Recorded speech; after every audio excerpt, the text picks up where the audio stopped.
sosial politik akamat akademik, jernih dan jelas perlu untuk masyarakat. Visip Undip Channel, stay tuned, keep on watching. Yeah. Oh. 1 minute insight, kontribusi Visip untuk kemajuan dunia pengetahuan. Halo semuanya, perkenalkan nama saya Maula Hudaya. Saya adalah seorang dosen di Departemen Hubungan Internasional, Fakultas Ilmu Sosial dan Ilmu Politik, Universitas Diponegoro. Hari ini kita akan bicara soal keamanan nih. Pasti anak-anak HI engage banget nih sama isu-isu keamanan. Tapi hari ini kita nggak akan membahas keamanan dari sudut pandang tradisional maupun non-tradisional. Tapi saya akan mengenalkan sebuah konsep yang namanya ontological security. Bedanya apa? Kalau keamanan tradisional maupun non-tradisional itu sifatnya masih sama. Dia masih keamanan dalam bentuk istilahnya material. Dia masih bisa sumber ancaman itu masih bisa dilihat gitu, masih bisa diukur. Nah, sedangkan kalau ontological security itu ternyata keamanan itu ditentukan bukan dari ada atau tidaknya ancaman yang datang dari misalnya senjata deh, enggak. Tapi ternyata ketidakamanan itu juga bisa muncul dari dalam diri kita sendiri. Maksudnya apa? Ternyata banyak aktor-aktor internasional, bahkan termasuk negara, itu seringkali merasa tidak aman, itu bukan karena adanya ancaman yang nyata, yang visible gitu. Tapi ternyata karena dia kemudian mempertanyakan, siapa sih diri mereka, bagaimana sih identitas mereka, dan bagaimana dia memposisikan posisi negaranya terhadap negara-negara lain di sistem internasional. Contohnya apa? Oke, kemarin di zamannya Presiden Joko Widodo, kita menolak bergabung dengan BRICS dan memilih bergabung dengan OECD. Sedangkan di eranya Presiden Prabowo, meskipun baru berkuasa beberapa bulan, tapi beliau sudah mengubah kebijakan yang sudah dilakukan oleh Presiden Jokowi itu tadi. Kita justru, kita memang tetap mempertahankan keanggotaan atau proses keanggotaan ke OECD, tapi ternyata kita justru bergabung pada apa yang sudah ditolak oleh Presiden Joko Widodo, yaitu BRICS. Kenapa? Bukan sekedar masalah pragmatis, tapi karena ada masalah ontologis. Kenapa? Karena antara Presiden Jokowi dan Presiden Prabowo itu visinya sebenarnya tujuan akhirnya sama, tapi jalan untuk mencapainya itu berbeda. Presiden Jokowi melalui nawacita, itu sangat memungkinkan nawacita itu dicapai dengan kedekatan pada negara-negara barat melalui OECD. Tapi di zamannya Presiden Prabowo muncullah yang namanya Astacita.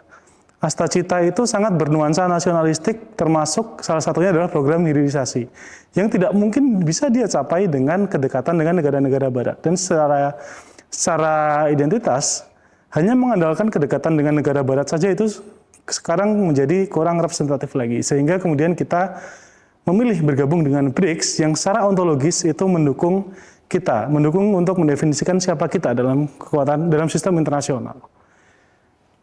Kalau mau tahu lebih lanjut mengenai apa itu ontological security, stay tune di Visip Undip Channel. 1 minute insight, kontribusi Visip untuk kemajuan dunia pengetahuan. Kata pakar Visip Undip, inspiratif, informatif, inovatif. Jumpa lagi bersama saya, Lintang Ratri Rahmiaji, dalam salah satu program siaran Visip Undip Channel, yaitu Kata Pakar Visip Undip. Sebuah program yang menghadirkan diskusi mendalam bersama para pakar Visip Undip, membahas fenomena-fenomena terkini dalam perspektif ilmu sosial. Untuk edisi kali ini kita hadirkan tamu istimewa, seorang pakar di bidang opini dan propaganda, konteksnya komunikasi politik, yaitu Dr. Triyono Lukmantoro, SOS MSI. Salam sehat Mas TL. Panggilannya Mas TL bener ya? Mas TL. Mas TL, oke. Supaya lebih akrab aja. Lebih akrab, lebih muda, oke. Mas TL kelihatan agak-agak sedih ini karena propaganda juga kan ya. Justru saya sedang gembira sekarang. Sedang gembira ya. Ya memang kalau propaganda bisa ada apa saja ya Iya. Mas ya. Nah, edisi kali ini kita akan membahas tema yang sedang happening ya Mas ya, menjadi bahasan kita, yaitu tentang propaganda di era digital. Kita tentu tahu ya, hari ini dalam satu hari itu perputaran informasinya luar biasa sekali. Kalau dari data statistika 2025 itu ada 6 juta informasi yang diperputarkan dalam pencarian Google, Mas. Ya. 700 Instagram Stories dibagikan gitu ya. Ada 4 juta, Mas, di TikTok setiap hari. Dan produsen-produsen informasi ini tentu saja tidak hanya orang-orang yang memang membagikan informasi, tapi ada kepentingan-kepentingan tertentu. Nah, kalau saya sih masih ingat betul narasi yang sangat kuat hari ini dan masih belum berubah adalah narasi tentang Indonesia gelap gitu ya Mas ya. Oke, mungkin untuk membuka Mas, Mas Teo bisa menceritakan apa sih fenomena propaganda hari ini? Apakah sama seperti yang kita pelajari bertahun-tahun selama ini, atau ketika digital datang ada yang berubah gitu misalnya Mas? Jadi pertama-tama harus kita pahami konsep dasar tentang propaganda. Propaganda berasal dari bahasa Latin propagare, ya, yang artinya adalah spreading the ideas. Artinya apa? Menyebarluaskan gagasan. Kalau kita lacak lebih lanjut lagi, lembaga yang pertama kali mendirikan propaganda itu adalah Gereja Katolik pada tahun 1600-an. Ini sebagai satu bentuk counter terhadap gerakan reformasi Protestan. Oh gitu, oke. Ini lembaganya namanya adalah Sacra Congregatio de Propaganda Fide. Jadi ini adalah orang-orang yang terpilih untuk menegakkan atau mengembalikan keimanan. Yaitu gitu ya. yang semula Gereja Katolik itu direformasi, kemudian itu mengalami satu bentuk misalnya katakanlah perpecahan, kebingungan dan sebagainya. Mereka ingin mengembalikan ajaran yang dianggap benar. Jadi kalau kita lacak kembali, yang namanya propaganda memang menyebarkan gagasan dan mengklaim kebenaran. Tidak mungkin tidak propaganda tanpa klaim kebenaran. Nah, contoh sekarang Indonesia gelap. Ya. Kalau pada saat Presiden Prabowo Subianto di satu acara partai politik bilang, Indonesia gelap itu kan digerakkan oleh para koruptor. Indonesia gelap dan sebagainya. Nah, itu adalah satu bentuk anti propaganda. Jadi sebenarnya ada propaganda, kemudian counter propaganda atau propaganda tandingan. Saat itu pemerintah agaknya belum punya satu dasar data, satu fakta yang menunjukkan bahwa Indonesia gelap itu betul-betul gerakan dari masyarakat. Nah, setelah ada kasus penangkapan terhadap salah seorang terdakwa kasus korupsi, seorang advokat namanya Marcella Santoso, dan kemudian dia membuat sebuah testimoni, kesaksian bahwa gerakan atau tagar Indonesia gelap, kabur aja dulu, ya, itu adalah ditunggangi atau sengaja mereka mainkan.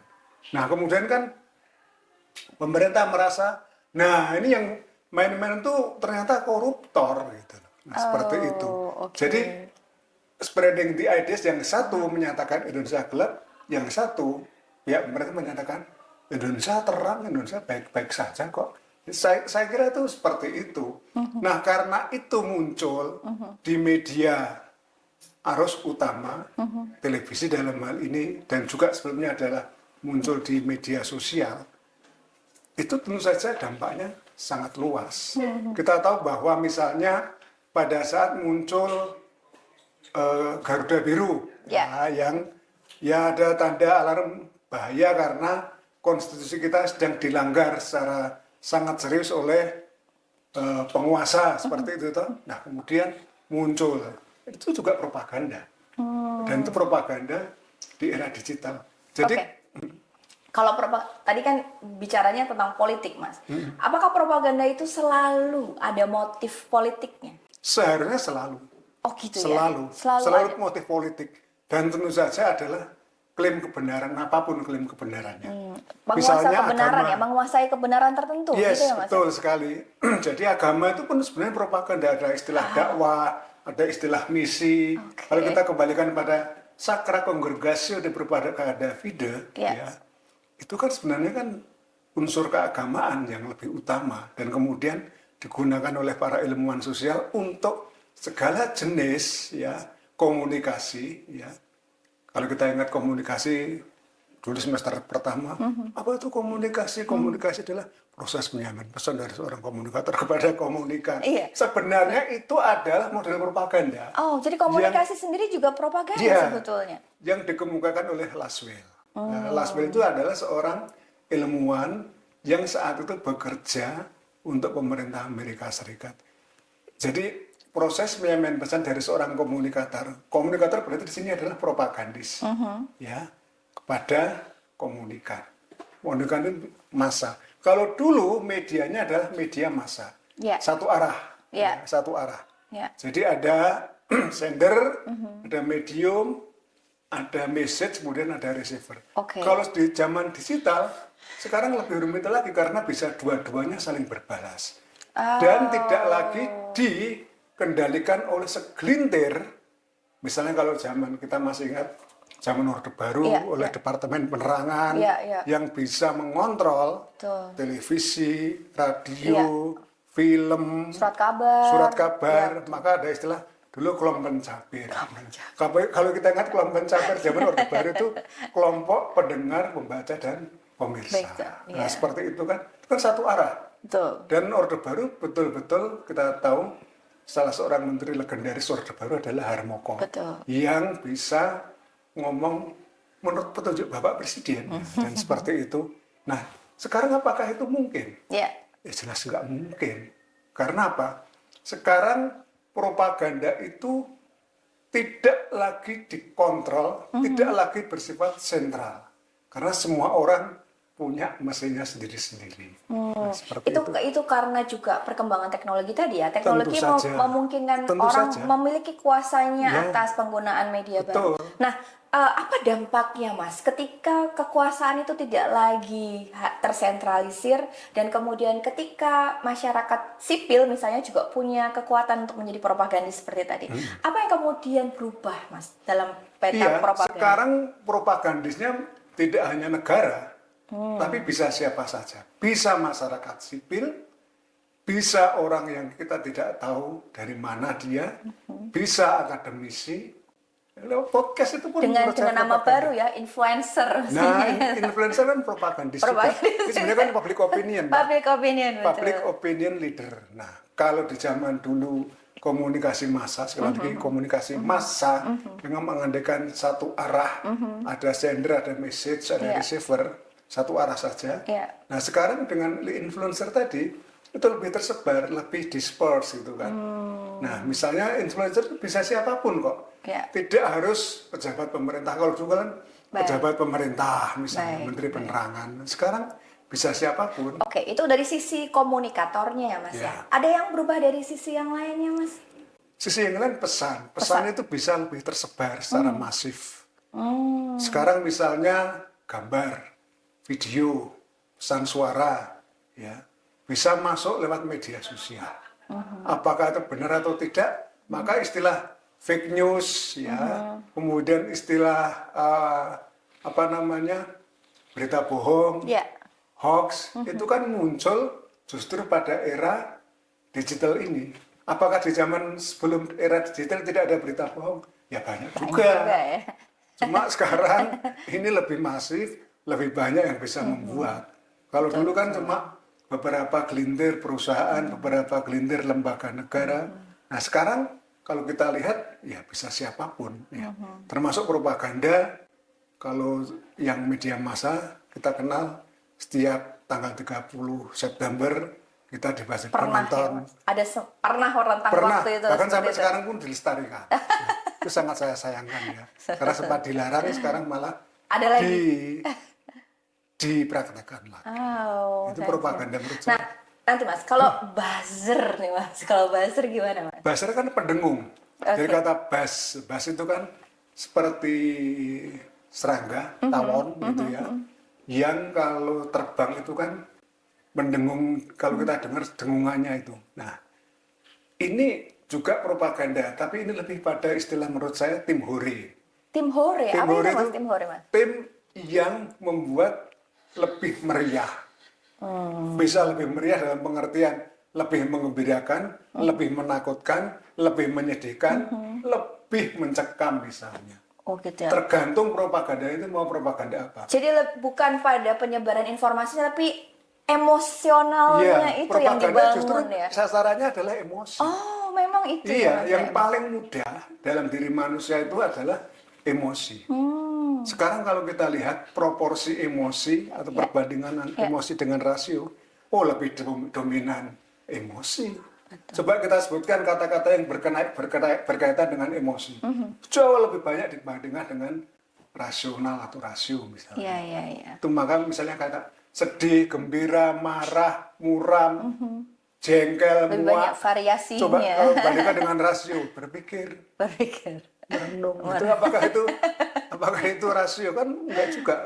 Jangan-jangan melamun. Nah, melamun itu juga emosional. Jadi aspek yang diarah dan paling mudah pada diri manusia adalah emosi. Dan itu ternyata dominan menguasai diri kita. Maka aspek-aspek psikologis itulah yang diserang atau yang dituju oleh para propagandis. Oke, Mas, saya masih mau tanya lagi ya tentang apakah propaganda itu selalu negatif atau positif. Tapi nanti dulu Mas ya. Kita akan lanjutkan diskusi kita di segmen kedua setelah beberapa informasi menarik berikut ini. Jangan kemana-mana, tetap di Kata Pakar FISIP Undip. Kata Pakar FISIP Undip, inspiratif, informatif, inovatif. Masih bersama saya di program Kata Pakar FISIP Undip. Kita lanjutkan diskusi kita di segmen kedua kali ini. Mas El nih, kita ngobrol lagi ya Mas ya. Tadi melanjutkan Mas, saya penasaran nih gitu. Karena kalau kita dengar propaganda itu kan sesuatu yang kayaknya menakutkan sekali ya. Wah, ada propaganda, selalu seperti itu. Nah, sebetulnya kalau kita lihat juga buzzer itu kan awalnya juga tidak berkonotasi negatif. Nah, demikian pula mungkin propaganda. Menurut Mas El sendiri, apakah propaganda juga bisa dilakukan untuk hal-hal yang positif? Positif atau negatif tergantung siapa yang melihatnya. Oh, gitu. Contoh, Ya. pada saat gereja Katolik mengatakan Sacra Congregatio de Propaganda Fide, membuat lembaga itu, otomatis dia mengklaim propaganda saya baik kok. Saya menggunakan pendidikan, saya menggunakan cara-cara yang jauh lebih edukatif dan tidak provokatif sebagaimana kaum yang saya perangi. Tapi bagi pihak musuh yang namanya propaganda itu jelek. Ya. Contoh dulu di tahun 60-an ada satu partai yang terang-terangan menyebut salah satu lembaganya yang berada di bawah dia adalah Biro Agitprop, Agitasi dan Propaganda. Ya. Dan itu nggak apa-apa. Ya. Artinya nggak apa-apa itu semuanya baik-baik saja. Jadi kata propaganda itu menjadi jelek ketika ini ada relasi antara kuasa dan pengetahuan, antara power dan knowledge. Satu, propaganda identik dengan negara-negara komunis Eropa Timur. Ya, negara-negara ini digambarkan kalau di film-film Barat ya, negara yang betul-betul dingin, penuh dengan mata-mata, penuh dengan kecurigaan, penuh dengan polisi rahasia yang menangkap orang-orang yang akan dianggap memberontak. Nah, itu kemudian punya lembaga propaganda. Nah, setelah mereka hancur di era Perang Dingin, tahun 80-an akhir, maka yang muncul adalah bukan kata propaganda, tapi kata informasi misalnya. Dan seperti itu. Dan informasi sendiri sebenarnya adalah hasil dari propaganda. Informasi kan artinya kan informare. Informasi itu bentuk. Bentuk itu mengandaikan di situ ada pengetahuan di dalamnya. Propaganda pun juga sama, propaganda tadi itu. Nah, itu kemudian disebarluaskan. Propaganda itu identik dengan misalnya kalau setelah era Perang Dingin yang dimusuhi bukan lagi negara Eropa Timur, ya, itu kan sejak Perang Dunia Kedua sampai tahun akhir 80-an. Ya. Kita ingat dengan keruntuhan tembok Berlin, kemudian pecahnya Uni Soviet. Ya. Propaganda punya arti jelek. Ya. Dan secara akademis pun punya arti yang kurang bagus juga. Nah sekarang siapa yang berpropaganda? Kalau menurut negara-negara Barat itu adalah teroris. Maka propaganda identik dengan kelompok-kelompok teroris. Ya. Kemudian masih ada lagi negara yang dianggap tidak mengikuti atau tidak memenuhi kriteria demokrasi liberal Barat, yaitu adalah Rusia. Maka muncul istilah propaganda Rusia. Nah itu kan, jadi propaganda selalu dilekatkan dengan hal-hal yang jelek. Apakah itu terorisme, apakah itu negara yang dianggap melawan nilai-nilai demokrasi liberal, atau siapapun yang membuat kegaduhan, membuat satu disinformasi. Padahal semua pihak bisa melakukan propaganda sekarang ini. Seperti itu. Betul.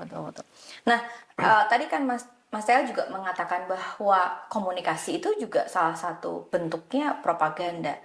Kapan komunikasi menjadi propaganda? Kapan tidak gitu? Atau semua komunikasi adalah bentuk propaganda menurut? Iya, tidak seperti itu. Jadi komunikasi sejauh dia memberikan informasi yang jelas, informasi yang terang, ya, informasi yang tidak menipu, informasi yang tidak mengarahkan pada hal-hal yang sebut saja tidak jujur gitu, itu menjadi komunikasi. Jadi dalam komunikasi itu diandikan adanya ketulusan antara pihak komunikator dengan komunikan atau istilahnya pihak partisipan. Nah dalam propaganda itu tidak, karena apa? Propaganda itu tanpa harus menyepakati, tanpa harus memperhatikan komunikannya gitu ya, ya betul, Mas, seperti ya? apa mereka langsung hantam saja ya. Oke. Jadi itu bentuknya bisa apapun sebenarnya Lintang ya. Tidak harus propaganda politik misalnya seperti partai, seperti misalnya orang-orang yang sedang bertengkar memperebutkan kekuasaan, tapi juga bisa dalam bentuk iklan misalnya. Betul. Itu juga sebenarnya propaganda. Gaya hidup itu pun juga propaganda Iya, gitu ya sebenarnya Mas. bahkan kalau kita ngomong semuanya jadi propaganda karena apa? Karena di situ ada juga sender message, kemudian juga ada receiver. Dan yang menurut saya yang membuat propaganda itu semakin menarik untuk dikaji adalah mediumnya atau jenis medianya. Nah, seperti itu. Maka ada istilah digital propaganda, online propaganda, cyber propaganda, komputasional propaganda. Itu beda semua atau sama intinya sebenarnya? Adalah penggunaan adalah bagaimana media digital digunakan sebagai propaganda. Kalau kita lihat kajian-kajian internet pada saat awal muncul, semua orang kan optimistis ya. Wah ini adalah ruang publik baru. Karena ruang publik lama itu kan media massa yang dikuasai satu oleh arah, gitu ya, ya betul, yang dikendalikan, dikontrol oleh kalau tidak negara, korporasi. Nah, sekarang ternyata semua bisa ngomong, tapi ternyata kan tidak. Gitu. Ternyata tidak ya. Ternyata tidak. Oke, menarik nih Mas yang bagian terakhir. Ternyata tidak gitu ya. Ketika kita bilang ini adalah ruang publik bersama, ternyata tidak. Nah, menurut Mas saya sendiri, siapa Mas yang kemudian tidak mendapatkan privilege untuk menggunakan internet sebagai ruang bicara baru ini? Ya, saya kira orang-orang yang secara ekonomis mungkin bukan termasuk digital native, tapi adalah digital imigran ya. Jadi para pendatang ini yang masih canggung, yang masih istilah Jawanya kagok untuk menggunakan informasi, dan kemudian mereka diserbu dengan berbagai rangkaian propaganda lewat media sosial. Contoh kasus misalnya Cambridge Analytica ya, itu pada saat pemilihan Presiden Donald Trump yang pertama dulu. Nah, kita kan tidak pernah tahu bahwa data pribadi kita di media sosial itu jauh lebih lengkap daripada di KTP kita. Betul sekali. Ya, semua dicatat ya Mas. Semua dicatat. Contoh, apa kesukaan kita atau apa hobi kita, apa makanan favorit kita. Iya. Di KTP nggak ada. Di KTP nggak ada. Tapi kalau di media sosial malah tercatat. Betul. Nah, Apa yang seperti diklik itu. ya Mas Iya, ya? betul. Sehingga kalau kita lihat, maka sekarang istilah yang sedang sering dipakai algoritma. Algoritma. Gitu. Nah, misalnya saya suka mengklik seorang tokoh politik, ya, Sebut saja. sebut saja namanya adalah Boleh sebut, boleh sebut. Mbak Lintang, Mbak misalnya. Lintang, oke. Mbak Lintang Ratri misalnya. Maka sekali saya klik di YouTube, ya, yang muncul nanti semua rangkaian tentang Lintang Ratri. Oke. Apakah dia sebagai seorang dosen, Iya. sebagai seorang peneliti, sebagai seorang politisi, Iya. atau bahkan sebagai seorang pembawa acara misalnya. Betul. Dan itulah yang terjadi saat ini. Karena apa? Algoritma itu kan mengarahkan kita untuk berpartisipasi, Iya. terlibat Iya. secara aktif. Jadi kalau kita scroll pun sebenarnya itu aktif loh. Betul. Apalagi betul, satu betul, klik betul. nanti bisa dijelajahi klik-klik berikutnya. Iya. Maka ada istilah jejak digital. Jejak digital. Seperti Dan itu. algoritma itu juga mengarahkan kita ke filter bubble yang Iya. menguatkan efek propaganda ya Iya, Mas betul. ya. Jadi betul ya. istilah kemudian yang muncul adalah echo chambers. Kita itu masuk dalam ruang gema yang sama sesuai dengan selera Betul, kita. betul. Maka tidak heran informasi yang sekarang saya inginkan adalah informasi yang betul-betul saya sukai. Betul sekali. Bukan informasi yang ingin menunjukkan keanekaragaman, Kebenaran. yang menunjukkan berbagai sudut pandang. Betul sekali. Tapi adalah ya karena saya suka mengakses tokoh yang namanya Lintang Ratri ini, maka semua yang berkaitan dengan Lintang Ratri yang baik Menjadi saya kebenaran. akan saya tonton. Tapi Betul. tentang Lintang Ratri yang negatif Betul. akan saya skip dan bahkan itu bisa diatur sendiri secara otomatis oleh mesin-mesin digital ini gitu loh. Iya, iya. Nah, itu efek dari Dan itu bisa propaganda. dibeli ya Mas ya? Bisa. Bisa diatur bisa untuk diatur. menjadi seperti itu. Maka itulah apa yang dinamakan ruang publik. Apakah ada? Nggak ada. Yang ada adalah ruang gema, Ruang gema. echo chambers. Echo Karena chambers. kita itu misalnya nonton podcast yang kalau saya ingin cari podcast yang menurut saya isinya adalah memuja-muja, memuji-muji, mengapresiasi prestasi Mbak Lintang Ratri misalnya. Tapi podcast yang mengkritik, yang menghujat dan sebagainya tentang Lintang Ratri, Tidak muncul. sengaja saya tinggalkan, sengaja saya abaikan. Iya. Dan itu bisa dibaca oleh mesin-mesin digital ini gitu. Dan setiap orang tidak bisa bebas dari itu ya Mas ya? Iya, karena setiap orang pada dasarnya sudah memiliki preferensi, preferensi politik, preferensi belanja, Ya. preferensi tema lagu bahkan, Ya. tema film misalnya, Betul, betul. termasuk misalnya apakah saya suka film horor atau tidak, itu bisa terbaca dari bukan unggahan ya, YouTube yang terakhir saya tonton. Oke Mas, saya masih menyimpan beberapa pertanyaan sedikit lagi ya. Tapi kita lanjutkan diskusi kita di segmen ketiga setelah beberapa informasi menarik berikut ini. Tetap jangan kemana-mana di Kata Pakar Fisip Undip. Kata pakar Fisip Undip, inspiratif, informatif, inovatif. Masih bersama saya Lintang Ratri di program Kata Pakar Fisip Undip. Kita lanjutkan ya diskusi kita di segmen yang terakhir ini ya Mas ya.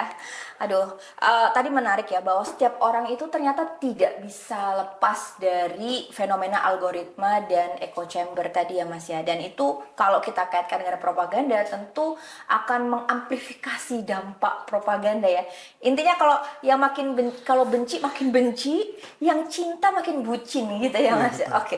Jadi pertanyaan saya ini Mas, kalau begitu sebetulnya apa ya mitigasinya kita sebagai netizen nih Mas gitu untuk kemudian setidaknya lebih sehat gitu menerima informasi yang ada di media sosial misalnya ya atau di internet pada umumnya itu seperti apa menurut Mas Tel untuk menghadapi propaganda yang mungkin bikin kita jadi cemas, bikin kita takut kayak COVID tiba-tiba datang lagi misalnya kayak gitu. Iya. Itu bagaimana menurut Ya seharusnya kita objektif ya dalam mengelola informasi. Ya. Kita harus paham bahwa semua informasi yang kita konsumsi itu pasti ada kepentingannya. Tidak mungkin tidak.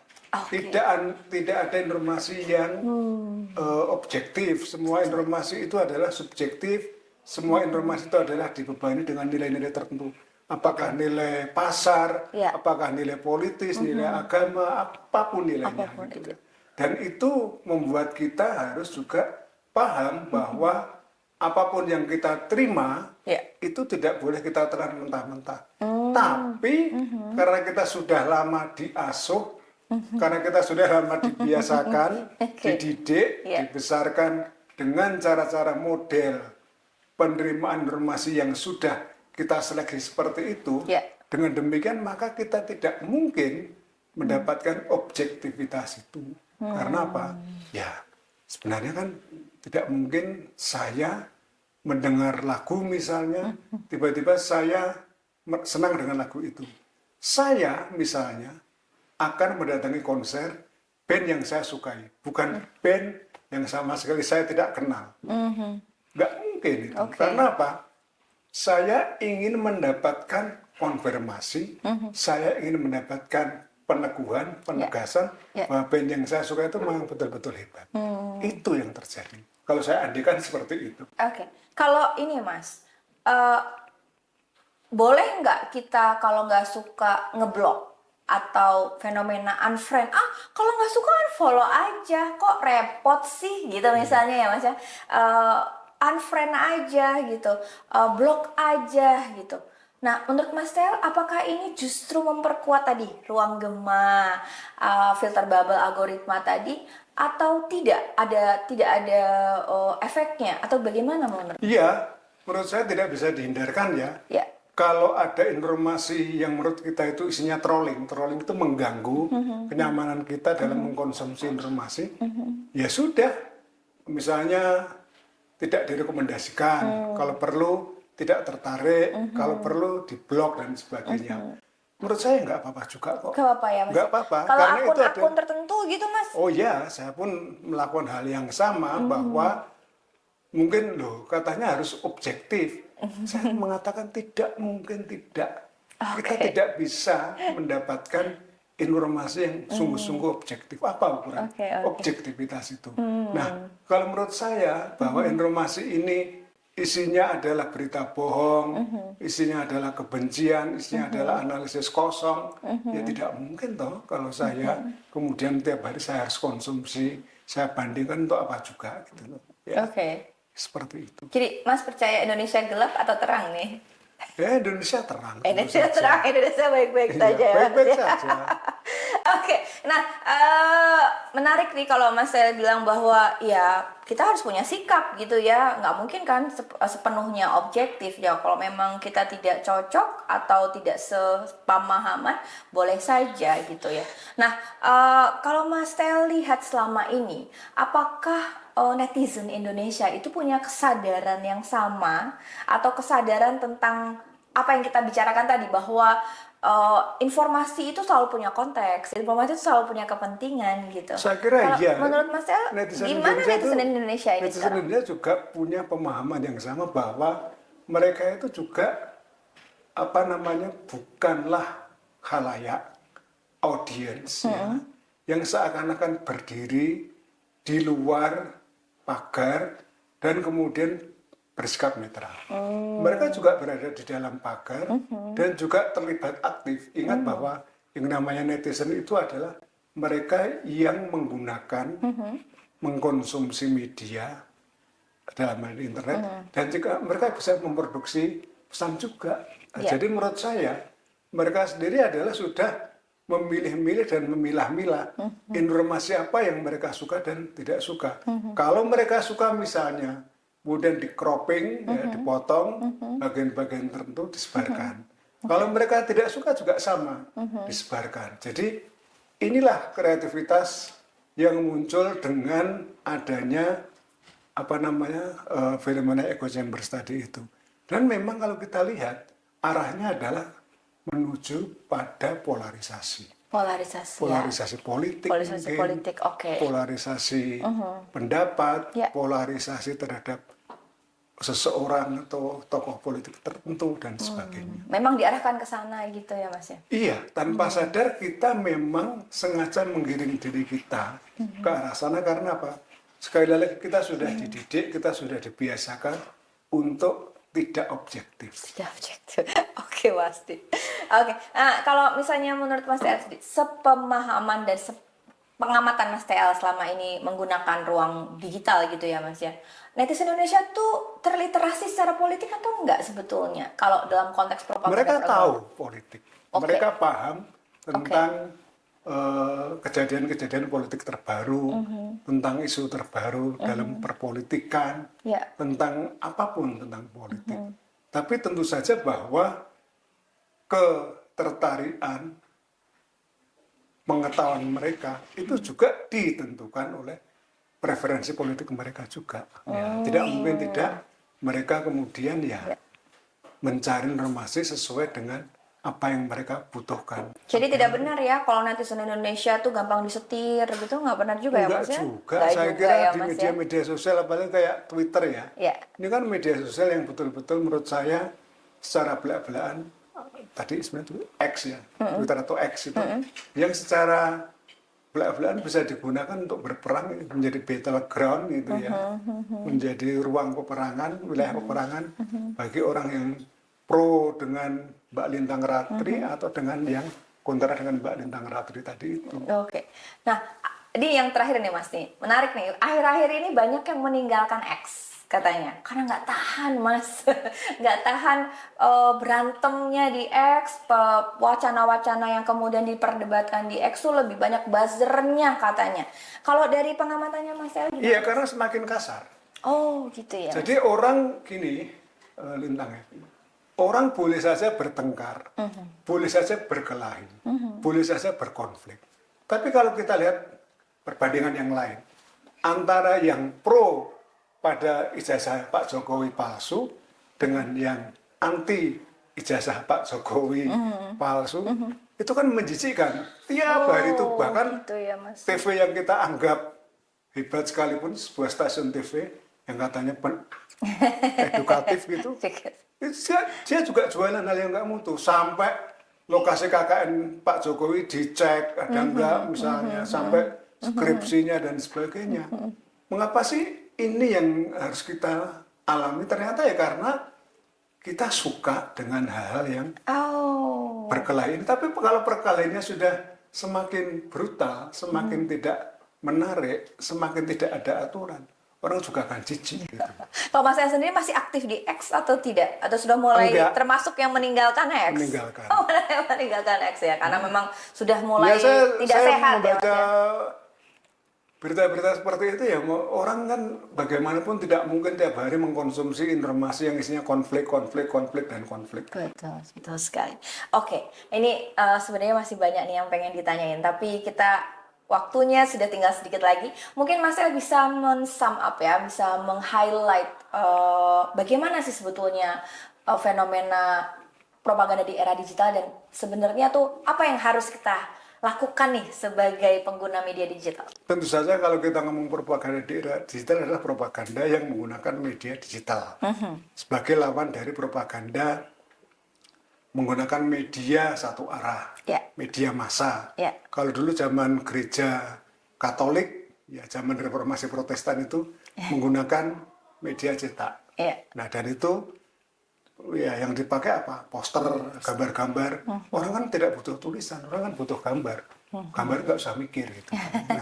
Nah, sekarang dengan muncul digital, internet, dua arah, sama-sama visual yang digunakan. Hanya saja sekarang keterlibatan dari beberapa kelintir pihak menjadi semakin banyak pihak yang terlibat. Bisa negara, bisa korporasi, bisa masyarakat sipil, bisa individu, dan sebagainya. Dengan kondisi seperti ini kita harus, ya mungkin ini terlalu klise juga ya, harus cermat, harus kritis, ya, dengan berbagai propaganda yang terjadi di sana, dan kita tidak bisa juga memanjakan preferensi politik saya misalnya sesuai dengan apa yang ada di media sosial tadi misalnya. Oke, terima kasih sekali Mas Tel. Baik, demikian akhir diskusi kita pada edisi kali ini. Semoga bermanfaat untuk kita semua. Ingat ya, teknologi hanyalah tools ya, digital hanyalah sarana, kita yang menjadikannya berbeda. Apakah mau dimaknai positif atau negatif. Demikian pula propaganda. Teman-teman jangan lupa setiap informasi selalu ada kepentingan di dalamnya. Tetap kritis, tetap cermat dalam menerima informasi. Ketemu lagi di program Kata Pakar FISIP Undip selanjutnya bersama pakar-pakar dengan tema-tema yang menarik lainnya. Sehat dan sukses selalu. Saya Lintang Ratri Rahmiaji pamit undur diri. Wassalamualaikum warahmatullahi wabarakatuh.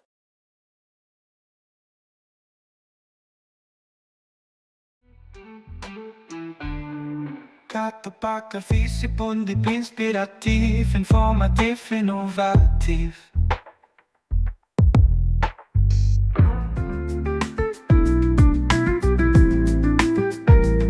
Kamu istimewa, FISIP Undip hadir mewarnai ruang-ruang akademik, menginspirasi, memotivasi. Jumpa lagi bersama saya, Devina Ismitia Aprianina ini dalam program Success Story Alumni FISIP Undip. Sebuah program yang akan mengulas tuntas berbagai proses, perjuangan sejak berkuliah di FISIP Undip serta capaian yang kini mereka raih. Pada edisi kali ini kita hadirkan Mbak Gladys Pratiwi, SAB MBA, seorang Head of Digital Marketing Sampurna TBK, alumni Departemen Administrasi Bisnis tahun 2004. Selamat datang Mbak Gladys. Terima kasih undangannya. Baik, iya, apa kabar? Ini hari pertama Mbak, maksudnya ini pertama kali ya di FISIP Tembalang ya? Yes. Karena sebelumnya di Dulu kuliahnya di Peleburan, ya. Gimana Mbak rasanya Mbak? Beda banget ya. Beda banget ya. Kualitas gedungnya, kualitas tempatnya beda banget lah. Dulu lumayan Berbeda. Berbedanya jauh. Oke. Sebelum saya masuk nih Mbak ke pertanyaan yang detail gitu ya terkait misalnya skill atau misalnya advice untuk teman-teman mahasiswa gitu ya Mbak.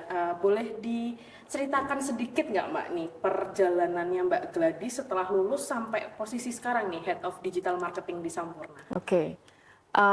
Saya dulu lulus tahun 2009, terus saya langsung lanjut S2 di ITB, MBA ITB, Bandung. Itu saya kelas reguler selama 1 semester, kemudian saya pindah ke kelas eksekutif di Jakarta karena saya ada proyek di Jakarta. Setelah itu saya begitu lulus S2 tahun 2011 ya, itu saya join multinational company, itu Campbell's Arnott's dulu. Di sana saya langsung ke pegang brand, dulu pegang brand Good Time, setelah itu pegang Tim Tam. Di sana selama 2 tahun, habis itu saya join Sampurna di tahun 2013. Di sana saya manage brand lagi di brand manajemennya. Pertama kali saya di Sampurna saya pegang Jisamsu, kemudian Magnum, Marlboro, kemudian terakhir saya pegang IQOS. Di tahun 2019 terakhir saya di sana. Terus saya pindah haluan. Pindah haluan. Jadi setelah di corporate cukup lama, waktu itu zaman itu banyak lagi hype-nya tech company. Di tech company lagi menjamur lah ya, ada unicorn dari Indonesia gitu. And I see myself kayak gue mau jadi 360 marketer nih. Karena udah belajar brand building for some time, yang kurang apa? Yang kurang tuh di digital marketingnya. Makanya saya consciously pindah ke tech company, saya pindah ke Traveloka. Waktu itu managing international marketnya, jadi bukan Indonesia tapi international market. Manage di Bangkok, di Vietnam, di Singapura sama Filipina dan Australia waktu itu. Jadi dulu saya stationnya di Bangkok waktu itu. Terus pandemic happen, saya di sana kurang lebih hampir 2 tahun, cukup challenging selama pandemic, terus jualannya Traveloka, jadi lumayan challenging. Kemudian saya pindah ke tech startup yang lain, Ajaib, waktu itu belum unicorn. Waktu saya di sana akhirnya jadi unicorn, saya di sana VP of Marketing, di sana kurang lebih 1 tahun lebih. Setelah itu saya join digital bank. Jadi waktu itu ada digital bank dari Hong Kong mau masuk ke Indonesia. Saya orang marketing pertama yang di hire. Saya di sana nggak lama karena saya waktu itu pengen balik ke korporat. Jadi saya balik lagi ke Sampurna. Saya balik lagi ke Sampurna. Yang dulunya saya di Sampurna di brand building, kemudian saya pindah ke digitalnya. Sampai sekarang di digital udah Sampurna udah 3 tahun gitu.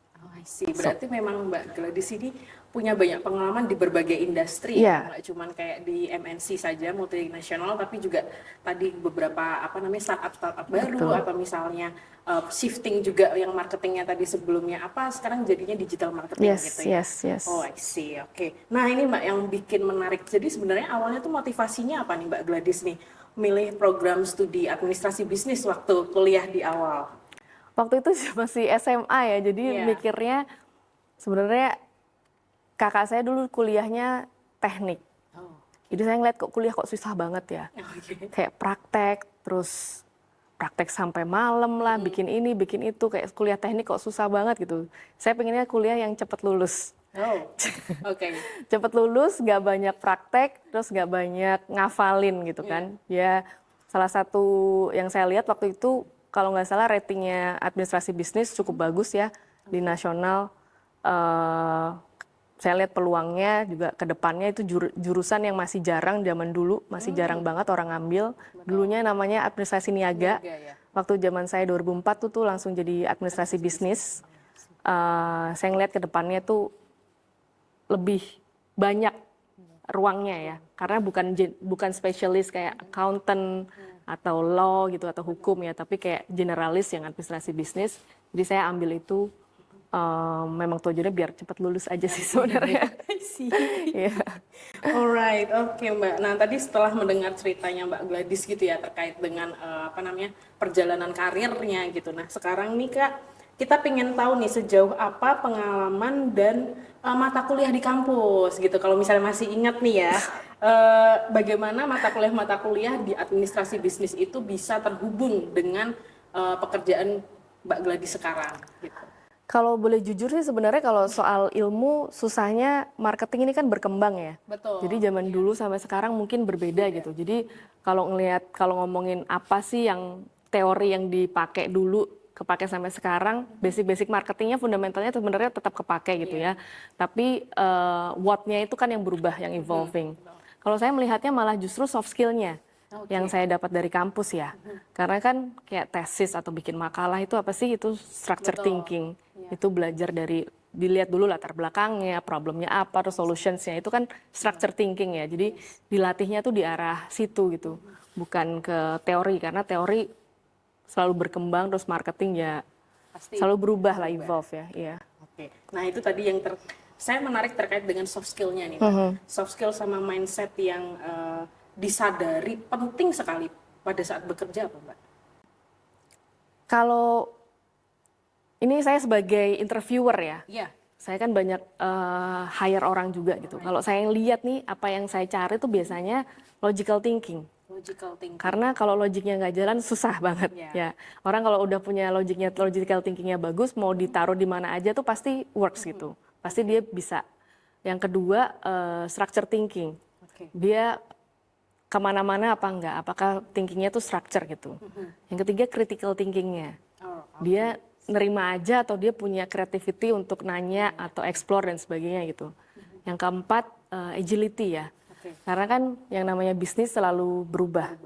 Jadi kalau orangnya anak yang nggak agile, itu kita sendiri yang nanti yang susah gitu. Karena kan bisa aja keputusan A hari ini besok berubah gitu. Jadi kalau orang yang nggak agile itu akan susah untuk beradaptasi. Betul. Nah itu mungkin tips-tips nanti yang bisa dikasih tahu ke teman-teman adik-adik mahasiswa gitu loh. Kalau misalnya 4 skills tadi yang memang itu penting pada saat berkarir nantinya. Gitu. Sama satu lagi bahasa Inggris itu paling penting juga. Kemampuan berkomunikasi ya. Karena kalau pinter tapi nggak bisa ngomong itu susah. Karena nggak dikeluarin. Orang taunya gimana kalau cuma stay di dalam gitu. Berarti menginterpretasikan dari data yang atau misalnya pemikiran dia itu juga penting ya. Supaya orang lebih mudah untuk paham gitu Iya, ya. storytellingnya lah. Karena kalau data orang jago angka tapi nggak bisa ceritain angkanya itu ya percuma juga sih. Yes, that's correct. Alright, oke Mbak. Nah, kalau misalnya mata kuliah nih Mbak, sama pengalaman waktu Mbak Gladys menjadi mahasiswi dari Departemen Administrasi Bisnis gitu ya, kira-kira dari kayak misalnya proyeknya atau misalnya tugas-tugasnya atau misalnya skripsinya itu yang membentuk Mbak Gladys sekarang itu yang paling berpengaruh apa Mbak? Yang paling berpengaruh ya. Iya. Saya sih dulu, saya emang suka nulis ya dari dulu ya. Jadi waktu dikasih tugas, biasanya yang bagian tulis untuk bagian pembukanya tuh saya tuh. Yang introduction, narasinya latar gitu. Nah, narasinya suka ya. banget tuh bikin area situnya. Dan dulu belum ada ChatGPT ya. Iya, betul, Jadi betul. nggak ada help lah dari yang lain gitu. Jadi bagian itu yang saya, storytellingnya yang saya suka, itu menurut saya masih kepake sampai sekarang. Karena pada saat di bisnis kan kita juga bercerita sebenarnya. Kayak storytellingnya tuh apa, selalu story-nya tuh apa. Karena kalau kita tadi saya bilang menampilkan data aja, so what gitu. Iya, betul. Terus maksudnya apa gitu. Jadi dulu sih saya merasa diajarin bukan diajarin, dilatih lah ya. Iya. Dilatih di sisi situnya. Karena tadi saya tadi ngobrol sama salah satu dosen yang teman saya di sini.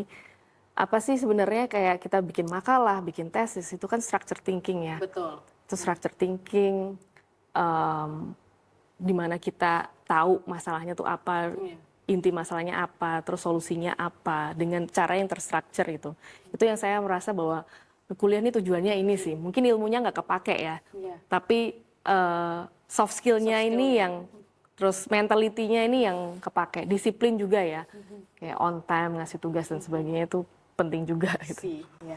Baru kita ngobrol segini aja udah banyak banget insight-insight adik-adik mahasiswa gitu. Mungkin dari pengalaman saya sebagai dosen juga mungkin teman-teman mahasiswa tuh banyak yang aduh kok tugasnya banyak sekali makalahnya, atau misalnya ada tugas-tugas yang memang harus diwajibkan untuk structure thinking tadi, dan memang itu penting gitu untuk apa namanya kehidupan nanti waktu berkarir gitu. Betul, ya, karena itu diajarin kenapa tugas di zaman kuliah banyak. Karena nanti pada saat kerja itu banyak juga gitu. Betul. Jadi kalau kita nggak membiasakan diri, kita nggak yang punya apa ya, etos, punya drive for resultnya, itu akan susah gitu. Karena kalau kerjaan, pagi dikasih kerjaan, siang dikasih kerjaan lagi, sore dikasih juga, dan besok semuanya harus kelar gitu. Jadi kalau nggak punya drive, nggak punya apa ya, kalau nggak dilatih untuk punya etos untuk mengerjakan tuh akan susah, akan ketinggalan sih. Bisa tapi akan ketinggalan. Betul. Gitu. Alright, Mbak. Nah, kalau misalnya ngomongin tentang pengalaman karirnya Mbak Gladys nih, kira-kira tantangan terbesarnya Mbak Gladys pada saat bekerja. Tadi kan Mbak Gladys kan sudah mulai bekerja dari tahun 2009 ya? Yes. Dari tahun 2009. Sebenarnya saya zaman kuliah udah sambil kerja. Oh, Iya. berarti sekalian kuliah sambil Betul. bekerja ya? Oh, Waktu oke. zaman S1 udah. Oh, I see. Nah, itu berarti kan banyak karir nih Mbak, jenjang karir yang memang Mbak Gladys sudah tekuni dari awal gitu. Nah, itu kira-kira tantangan yang paling besar apa Mbak pada saat bekerja? Kalau saya ada 2 tantangan ya. Yang pertama soal pekerjaan itu sendiri. Pada saat di salah satu tech startup, Ya. karena saya jualannya travel business, tapi zaman pandemik gitu. Alright. Itu udah, That was hard. ya itu apa yang mau dijual gitu kan. Itu yang lumayan challenging waktu itu, dan managing tim moral juga penting, karena kan timnya juga pasti dimotivated dan sebagainya. Itu yang cukup challenging waktu itu. Kalau sekarang challenge-nya mungkin lebih ke ngelit anak-anak Gen Z. I see. Itu yang lumayan butuh art ya, Alright. butuh seni gitu. Seninya, Iya, iya. karena generasi zaman sekarang ini beda sama zaman dulu ya. Zaman dulu anak-anak zaman sekarang tuh ambisinya luar biasa. Kalau saya lihat ambisinya bagus banget. Mereka akses ke teknologinya banyak, jadi mereka tahu lebih banyak, mereka merasa tahu lebih banyak. Itu yang cukup challenging buat saya. Yes. See. And then how you overcome it? I mean like there's 2 challenge tadi kan, ada 2 kan Mbak. Yang pertama kalau pas bekerja di tadi travel industri pada saat pandemi, itu bagaimana cara Mbak Gladys overcome that challenge gitu? Overcome the challenge sebenarnya waktu itu karena faktor eksternalnya cukup besar, ya kan, pandemi kita nggak pernah COVID, nggak pernah tahu dulu waktu itu kapan kelarnya ya. Jadi ya jalani aja sebenarnya. Sebenarnya apapun itu challenge-nya kan ada dua ya, ada yang kita bisa kontrol, ada yang kita nggak bisa kontrol. Yang kita nggak bisa kontrol ya sudah, kita mau apain juga nggak bisa. Tapi apa yang bisa kita kontrol ya kita kontrol gitu. Proses internalnya, campaign-nya, apa yang kita masih bisa lakukan, cari peluang, cari apapun yang kita masih bisa lakukan lah ya. Kalau yang masalah leading Gen Z, menurut saya kita mesti juga agile sebagai leadernya ya. Mesti juga agile kayak turun. Kalau mereka tuh kan sebenarnya yang dicari kayak nggak bisa, zaman dulu kan kayak ada strata ya. Betul. Ini di atas, atasan saya, atasan saya. Mereka tuh nggak ada. Mereka ngelihatnya kayak ya lu sama gue sama gitu. Ya, everyone's the same gitu. Jadi kita harus turun melihat mereka, memperlakukan mereka sebagai partner juga, sebagai teman gitu. Jadi itu yang mungkin bisa membantu dibanding kayak one way. Sometimes one way harus gitu ya. Tapi kalau kita lebih banyak diskusi sama mereka, lebih banyak ngobrol, jadiin mereka temen, itu akan help a lot menurut saya. Nah, tadi kan kita tahu nih beberapa challenge yang Mbak Gladys hadapi gitu ya. Pernah nggak Mbak Gladys merasa gagal gitu pada saat berkarir gitu? Definisi gagal itu apa ya? Karena kalau buat saya definisi gagal itu nggak bisa lagi dilakukan gitu. Kayak misalnya saya gagal menyenangkan papi saya karena dia sudah meninggal. Jadi saya nggak bisa menyenangkan dia, itu gagal saya. Tapi kalau di sekerjaan menurut saya itu nggak ada kata gagal. Karena kalaupun kita kan selalu berusaha melakukan yang terbaik ya. Tadi saya bilang ada faktor internal dan faktor eksternal. Kalau faktor internalnya kita sudah melakukan yang terbaik, itu menurut saya nggak, kalaupun tidak berhasil atau kurang, outputnya kurang, it's a learning gitu. It's a learning gitu. Jadi kayak ya udah learning aja. Apalagi dulu waktu di tech company, kita coba hal satu, gagal, coba yang lain, gagal, coba yang lain, gagal. Jadi itu cepat sekali prosesnya. Kalau di Sampurna ini cukup structured ya semuanya ya. Jadi kita kalaupun, dan mereka cukup open juga gitu. Bagusnya ini kalau saya melihat kayak ini corporate sekali gitu ya, Sampurna. Sebenarnya enggak, kalau saya lihat nih spiritnya tuh kayak startup sebenarnya. Jadi outputnya memang kita pakai seragam gitu kayak corporate, tapi sebenarnya di dalamnya tuh enggak. Speednya itu pasti yang paling penting ya. Kita coba, ini coba dulu aja, itu tuh selalu selalu di encourage gitu. Coba aja dulu, kalau gagal ya udah kita pivot ke yang lain. Coba dulu, ini nggak bisa, pivot ke yang lain. Jadi itu pun terjadi hal yang sama gitu. Meskipun image-nya korporat, tapi sebenarnya spiritnya startup. Ya, ya, mungkin kalau teman-teman Gen Z sekarang kan sering banget yang kayak menggaungkan bahwa ada mental health, atau misalnya kayak mereka udah feeling down, doing something gitu. Nah ini mungkin tadi insight dari Mbak Gladys ini penting juga ya teman-teman mahasiswa, bahwa memang sebenarnya tidak ada yang gagal gitu. Hanya saja bagaimana cara kita untuk memindahkan gitu, mencari pivoting gitu ya tadi itu. Energi yang lain supaya itu lebih bagus lagi. Betul ya, kayak hidup di Jakarta, apalagi di kota besar ya, dengan tantangan, apalagi di perusahaan besar gitu. Pressure-nya kan dari bawah, samping, atas gitu ya. Makanya saya tuh dari zaman kuliah tetap jalan, tapi have fun tetap harus jalan. Jadi harus tahu cara untuk menyenangkan diri gitu. Karena kalau enggak, nanti ke depannya banyak tantangan dari luar dan sebagainya, kena pressure, depresi. Tapi kalau kita tahu nih, gue udah mau stres nih, cari apa nih yang suka? Belanja kek, nonton kek, apa kek gitu. Jadi dicari gitu, yang bisa menyenangkan diri itu apa, biar nanti pada saat masuk ke dunia kerja yang pressure-nya lebih dari dunia perkuliahan, itu kita tahu lebih kuat gitu mentalnya. Kayak nggak apa-apa sih di challenge sana semuanya, tapi gue tetap happy gitu. Saya selalu bilang ke teman saya itu kayak, gue stres tapi gue happy gitu. Jadi stres tuh wajar karena itu pekerjaan, pressure pasti ada lah ya. Stres tuh wajar, tapi yang penting kitanya happy. Yang penting kitanya enjoy. Yes. Nah itu kalau misalnya dari sisi mahasiswanya ya Mbak sekarang Mbak. Misalnya adik-adik mahasiswa nih teman-teman pada nonton nih sekarang gitu. Kira-kira kalau misalnya dari sisinya Mbak Gladys sendiri, kalau misalnya bertemu dengan sisinya Mbak Gladys pada saat masih kuliah gitu, apa yang mau disampaikan Mbak? Gitu, advice untuk Mbak Gladys kecil yang dulu-dulu di kuliah nih mungkin buat adik-adik mahasiswa juga. Mungkin beda kali ya kalau adik-adik kuliah. Saya akan beda ngomong adik-adik kuliah sama saya yang dulu. Kalau saya bilang saya yang dulu, saya akan bilang you're doing okay, you're doing good gitu loh. Just continue whatever you are doing gitu. Karena saya dari dulu udah tahu nih saya mau jadi apa, saya mau kemana tuh udah tahu. Anaknya agak ambisius memang ya. Jadi determine kayak tahu I know what I want tuh I know gitu kan. Jadi emang beda gitu. Mungkin teman anak-anak zaman sekarang, saya sih tadi pesannya sih kayak ambisius nggak apa-apa, tapi harus tahu, harus konten. Kontennya apa tuh maksudnya kayak cukup dengan diri sendiri gitu. Jangan terlalu tergantung dengan faktor eksternal. Karena pada saat nanti di dunia kerja, you might not get help from anyone. Tapi if you are determined, strong, punya karakter yang kuat, apapun bisa dijalani gitu. That's really good statement. Yeah.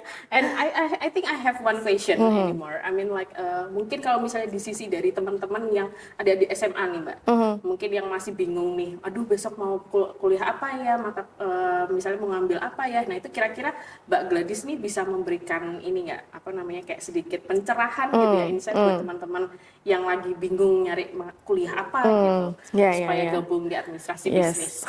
Supaya gabung di administrasi bisnis.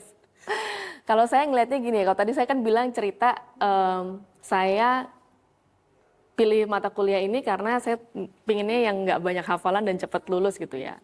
Cuman dunia sekarang sama dulu itu berbeda menurut saya. Dunia sekarang ada AI, teknologi dan sebagainya, itu kita udah harus pinter-pinter melihat jurusan yang ini kalau di masa depan kita tuh masih kepake gitu. Jangan yang bisa digantikan sama AI atau robot ke depannya. Itu yang paling penting. Karena kalau saya bilang in the future tuh pekerjaannya apa sih yang paling banyak yang dibutuhkan apa? Prompter, Mbak. Prompter, betul. Ya, karena AI itu nggak akan jalan kalau nggak ada prompternya. Betul. Ya, prompter itu apa? Prompter itu kemampuan berbahasa, berkomunikasi gitu. Lebih understanding the business, karena AI nggak tahu konteks bisnisnya. Kita harus understanding the business dulu, baru kita bisa nge-prompt, baru AI-nya bisa mikir gitu. Nah itu yang penting itu. Jadi pilih jurusan yang in the future, meskipun banyak teknologi, AI sekarang tuh nggak ada apa-apanya dengan AI mungkin 5 atau 10 tahun lagi. Pasti akan lebih advance lagi gitu. Sekarang pun sudah banyak orang yang worry kayak kerjaan gue akan digantiin sama AI dan sebagainya gitu. Cuman salah satu pelajaran yang saya dapat di administrasi bisnis kan marketing ya. Saya kan bidangnya di marketing gitu ya. Betul. Marketing is art. Ada sesuatu yang kita harus justify personally gitu. Nggak bisa kita mengandalkan AI untuk ngejudge. Betul. Nah itu yang mungkin bisa dipilih jurusannya. Karena you will get the fundamental untuk nanti bekal ke depannya seperti apa gitu. Meskipun ada teknologi yang semakin advance ke depan. Ya, berarti kan tadi kalau misalnya kita flashback sedikit, kalau Mbak Gladys tadi memberikan ada beberapa soft skill, salah satunya tadi itu ya ada structure thinking, dan itu salah satunya tadi itu untuk prompter itu juga. Dan di administrasi bisnis otomatis itu juga salah satu yang kemarin Mbak Gladys juga rasakan bahwa itu yang dilatih terus sampai nanti sekarang sampai bekerja. Gitu. Alright, baik, demikian akhir diskusi kita pada edisi kali ini. Semoga bermanfaat untuk kita semua. Ketemu lagi di program Success Story Alumni Visip Undip selanjutnya bersama tamu istimewa dengan tema menarik lainnya. Sehat dan sukses selalu. Saya Devina Isnitia Apriani Naimi pamit undur diri. Wassalamualaikum warahmatullahi wabarakatuh. Namu istimewa Visip Undip, hadir mewarnai ruang-ruang akademik, menginspirasi, memotivasi.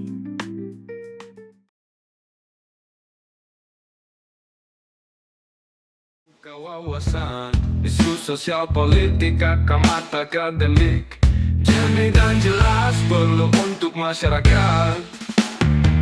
Visip Undip Channel, stay tuned, keep on watching. Yeah.